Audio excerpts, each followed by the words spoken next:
TV serial Anupama में इन दिनों खूब सारा ड्रामा चल रहा है। इस सीरियल में अनुपमा और राही के बीच परेशानियां खत्म होने का नाम नहीं ले रही हैं। शो में अनुपमा किसी भी तरह राही को अपने करीब लाने में लगी हुई है, लेकिन शाह परिवार की चालबाजियों की वजह से दोनों माँ बेटी में दिक्कतें बढ़ती नजर आती है।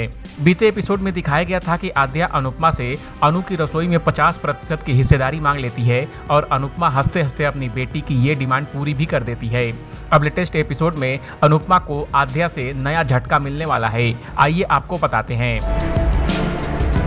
अनुपमा के अपकमिंग एपिसोड में दिखाया जाएगा कि आद्या को अनु की रसोई की 50% हिस्सेदारी मिलने पर तोशु भड़क जाता है और आद्या का सामान तोड़ देता है, जिसके बाद अनुपमा और राही आकर उसे रोकती हैं तो तोशु आद्या को टसन दिखाकर चला जाता है और फिर अनुपमा आद्या का सामान पैक करती है, जिसके बाद पाखी को घर में अनुपमा एंट्री देती है।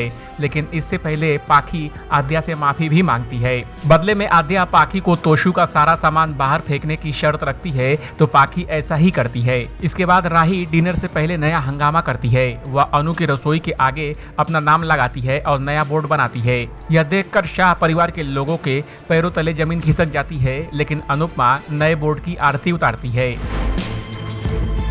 शो में आगे दिखाया जाएगा कि इस मौके पर आद्या अनुपमा से पूरी अनु की रसोई छीन लेने की बात करती है। वह साफ बोलती है कि वह अनु की रसोई से अनुपमा को बाहर करके रहेगी। अगले दिन की शुरुआत के साथ ही आद्या बिजनेस की कमान संभालने आती है।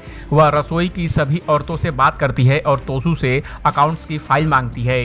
तभी अनुपमा तोशु को सारे सामान की लिस्ट देती है, लेकिन तोशु दुकान बदलने की बात करता है ताकि प्रॉफिट हो सके। तब अनुपमा मना कर देती है तो आद्या आकर प्रॉफिट की बात करती है। तब अनुपमा और आद्या में बहस हो जाती है।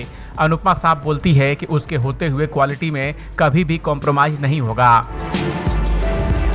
ये था अब तक का अपडेट। इस अपडेट पर आपका क्या कहना है कमेंट कर हमें जरूर बताएं। बॉलीवुड और एंटरटेनमेंट की खबरों के लिए देखते रहिए एबीवी एंटरटेनमेंट।